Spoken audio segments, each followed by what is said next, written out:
There is a version of you that walks through the day with calculated precision, measured tone, controlled behavior, disciplined restraint.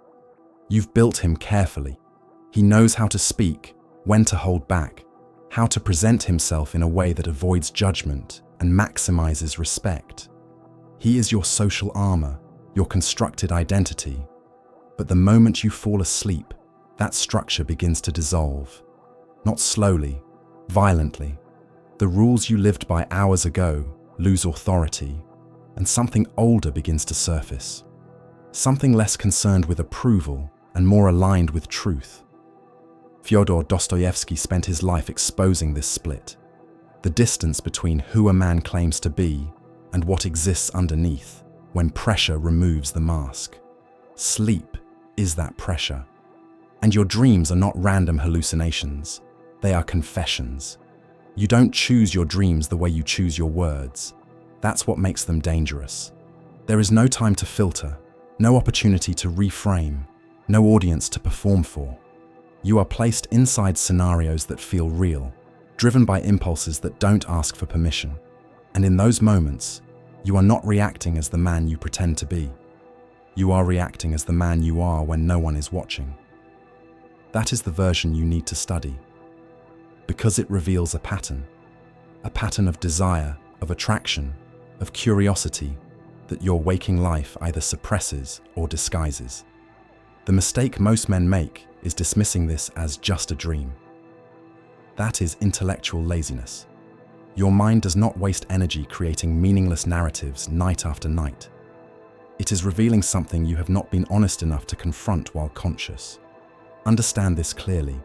Your dreams do not fabricate desire, they remove the barriers around it. The disciplined man during the day is negotiating with reality. He considers consequences, he calculates outcomes, he adjusts behavior based on what is acceptable. But the dreaming mind is not negotiating, it is expressing. And what it expresses is not always comfortable. You may find yourself drawn to intensity, to unpredictability, to emotional extremes that your daytime identity avoids. You may find yourself placed in situations where control is either heightened or completely removed. These are not accidents, these are indicators. Indicators of what your system is lacking, what it is curious about, or what it has buried. And this is where most men lose clarity. They take the imagery literally instead of psychologically.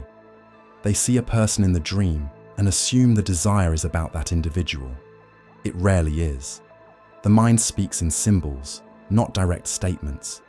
The figure in your dream represents a feeling, a state, a version of life that carries a certain emotional charge. It could represent validation you haven't received, novelty you haven't experienced, or a sense of power you don't feel in your current reality. The dream uses familiar faces and scenarios as vehicles, but the underlying message is deeper. This is exactly how Dostoevsky wrote his characters, never on the surface, always layered with internal conflict, contradiction, and hidden motives. Your dream operates on the same level. If you interpret it at face value, you miss the entire point. There is also a darker layer that most men avoid entirely, the role of suppression. What you refuse to acknowledge during the day does not disappear. It reorganizes itself beneath your awareness. And the more you suppress it without understanding it, the more intensity it carries when it returns. That's why certain dreams feel overwhelming, almost intrusive. They are not new desires, they are accumulated ones, built over time, ignored repeatedly, until the mind forces you to experience them without resistance. You wake up confused, sometimes even questioning yourself. But confusion is not the problem, avoidance is. Because if you don't decode what's being shown to you, you remain controlled by something you don't fully understand. Pay attention to the emotional weight of your dreams, not the surface level storyline, the feeling underneath it. That's where the truth is, the intensity, the urgency, the sense of liberation or discomfort. That is the signal. A dream that feels urgent is pointing toward deprivation. A dream that feels chaotic is pointing toward imbalance. A dream that feels powerful is pointing toward a desire for control or significance. The body does not lie, and in the absence of social conditioning, your internal system finally communicates honestly. This is why some dreams stay with you long after you wake up.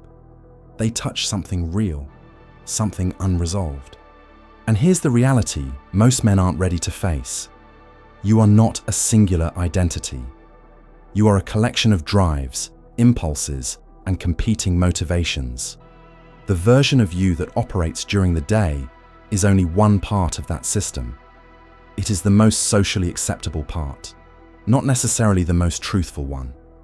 Your dreams expose the rest, the parts that don't align neatly with your image, the parts that contradict your beliefs, the parts that, if left unchecked and unexamined, can influence your behavior without your awareness. This is where discipline becomes something deeper than routine. It becomes observation, self-confrontation, the ability to look at what surfaces without immediately judging it or running from it. Because the truth is, the man who ignores his internal patterns is not in control. He is reacting to forces he doesn't understand. And the man who studies them gains leverage, not by indulging every impulse, but by recognizing its origin, by understanding what it represents, by seeing the difference between a surface-level desire and a deeper psychological need. This is the line that separates awareness from weakness. Every night when your guard drops, your mind shows you something, not to entertain you, but to reveal you. And most men will continue to wake up, brush it off, and return to the same unconscious patterns. But if you're paying attention, if you're disciplined enough to observe without flinching, you start to see the structure behind it, the patterns, the repetitions, the signals. And once you see it clearly, you can't pretend you don't know anymore. Most men will hear everything you just heard and still do nothing with it. They'll nod, maybe even feel a moment of clarity, then go right back to living unconsciously, letting their impulses run beneath the surface, influencing decisions they don't even realize they're making. That is the quiet danger. Because once you understand that your dreams are revealing something real and you choose to ignore it, you are no longer unaware. You are avoiding. And avoidance is the beginning of self-betrayal. Fyodor Dostoevsky wrote about men who collapsed under the weight of what they refused to confront, not because they were weak on the surface, but because they were divided internally. That division is what you're here to eliminate. You don't overcome hidden desire by pretending it doesn't exist. That's the mistake. Suppression without awareness creates pressure, and pressure always finds release through distraction, addiction, impulsive behavior, or distorted thinking. So the first shift is this. You stop trying to get rid of desire, and you start trying to understand its function. Every recurring theme in your dreams is pointing towards something, an unmet need, an imbalance, or a misalignment between the life you're living and the life your mind is responding to. If you skip this step and jump straight into control, you're just covering the symptom. Discipline without understanding turns into tension, and tension always breaks. So you begin with observation, cold, honest observation. You pay attention to patterns, not once, not randomly, consistently. What scenarios repeat? What emotional tones keep returning? What type of dynamic do you find yourself in? Control, submission, chaos, validation, pursuit. You don't judge it. You don't moralize it. You study it like data, because that's what it is. Your mind is showing you where energy is being misdirected or left unfulfilled. A man who sees this clearly is already ahead of most, because he's no longer operating blindly. Then comes the harder part, translation. You take what you're seeing and you ask the only question that matters. What does this represent in my waking life? Not on the surface, deeper. If your dreams are filled with intensity, it may not be about people. It may be about a lack of stimulation, challenge, or risk in your daily reality. If your dreams are centered around validation, it may point to insecurity or a dependency on external approval that you haven't addressed. If they lean toward chaos or unpredictability, it may mean your current life is too controlled, too repetitive, too lifeless. The dream is not the desire, it's the signal, and if you misread the signal, you'll chase the wrong solution. Now this is where most men fall apart. They confuse understanding with permission. Just because you see the desire doesn't mean you act on it directly. That's weakness. That's reaction. Control is not about eliminating the impulse. It's about choosing how it gets expressed. This is where discipline becomes strategic. You don't obey the urge. You redirect the energy behind it. If your mind is craving intensity, you don't go chase reckless situations. You introduce controlled challenge. You train harder. You build something that demands focus. You put yourself in environments that require growth instead of distraction. If your dreams reveal a hunger for validation, you don't seek it externally. You build internal standards so strong that external approval becomes irrelevant. If there's a pattern of chaos, you don't indulge it. You structure your life in a way that gives you controlled freedom without losing direction. This is the shift from unconscious expression to conscious redirection. Because here's the truth most men don't want to hear. Sexual energy is not just about sex. It's creative energy, drive, focus, aggression, presence.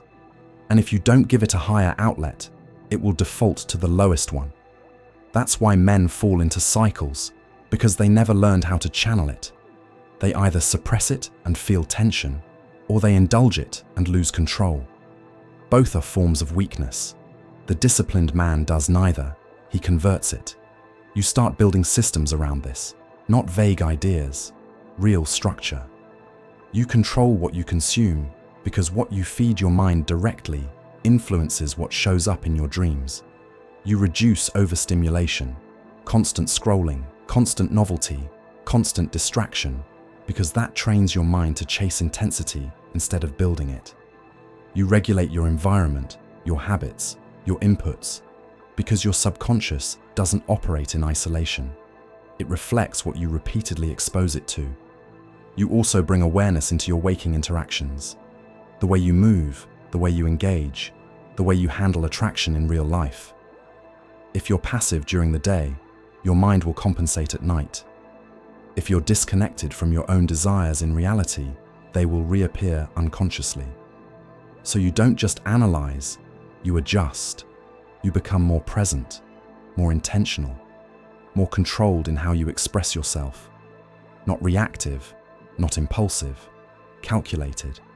And this leads to the final layer, integration. This is where most men never arrive. They either deny their darker impulses or they become consumed by them. Integration is the middle ground. It's the ability to acknowledge every part of yourself without being ruled by it.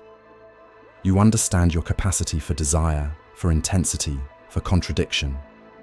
But you decide how it gets expressed.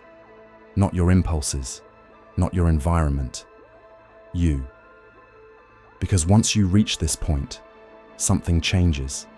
The dreams lose their grip. Not because they disappear, but because they're no longer unresolved. They're no longer trying to get your attention. You've already addressed what they were pointing to. You've already corrected the imbalance.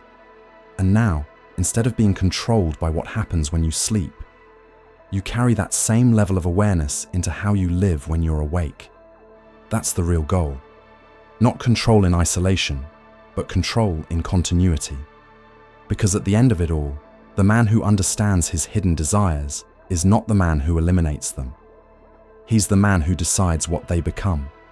Thus remember, we are Indeceptor. Becoming Indeceptor is the code they never wanted you to learn. A psychological war map for men, forbidden teachings fused with modern strategy for influence, dominance, and self-mastery. If you want peace, prepare for war.